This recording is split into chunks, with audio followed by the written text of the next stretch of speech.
Hello friend, good afternoon. আজকে সোমবার, আজকে এই পুজো হলো আমার।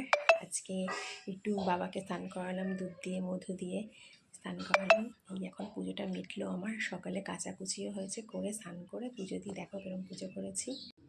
এই দেখো আমার বাবাকে। সবাই একটু বলে দাও ওম নমঃ শিবায়, হর হর মহাদেব।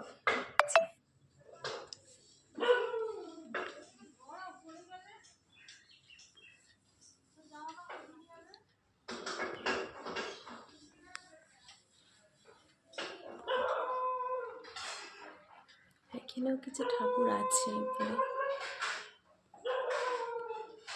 আর আজকে যেহেতু সোমবার, আমরা খাই নিরামিষ, ওই জন্য এখন রান্নাঘরে চলে এসেছি। আর আজকে বলতে গেলে না খেয়ে পুজোটা দিয়েছি, শুধু সকালে একটু ব্ল্যাক কফি খেয়েছিলাম একটা বিস্কুট দিয়ে, আর এখনও কিছু খাইনি, খাবো। খেয়ে এখন চলে এসেছি রান্নাঘরে। দেখো কি রান্না করব আজকে।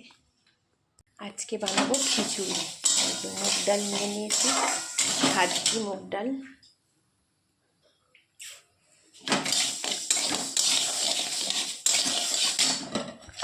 চালের ডিবেটাও নিয়ে নিয়েছি। আমরা সবসময় গোবিন্দভোগ চাল দিয়ে খিচুড়িটা খাই, এটাই ভালো লাগে, অন্য চালে ভালো লাগে না খেতে। ভাজা হয়ে গেলে তারপর একেবারে একটু ভিজিয়ে রেখে চাল ডাল বসিয়ে দেবো একেবারে।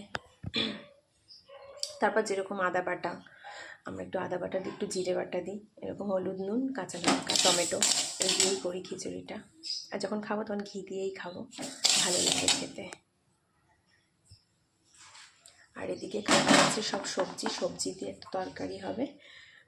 আর হবে হচ্ছে এদিকে আছে আলু ভাজাও কাটা হয়ে গেছে, আলু ভাজা হবে। কেটে ব্যাট পাবো, এটা খাওয়ার সময় ভাজা হবে। আমি খাবো না, আমার ছেলে মেয়ে খাবে, আর আমার হাজব্যান্ড একটু খাবে, আমি খাই না। এই হবে আজকে আমাদের মেনু। যেহেতু সোমবার সেহেতু নিরামিষ, আর সোমবারটা আমরা বরাবরই নিরামিষ খাই, যেহেতু আমি একটু বাবার ভক্ত, ওই জন্য। ঠিক আছে, টাটা, পরে তোমাদের সাথে আবার কথা হবে।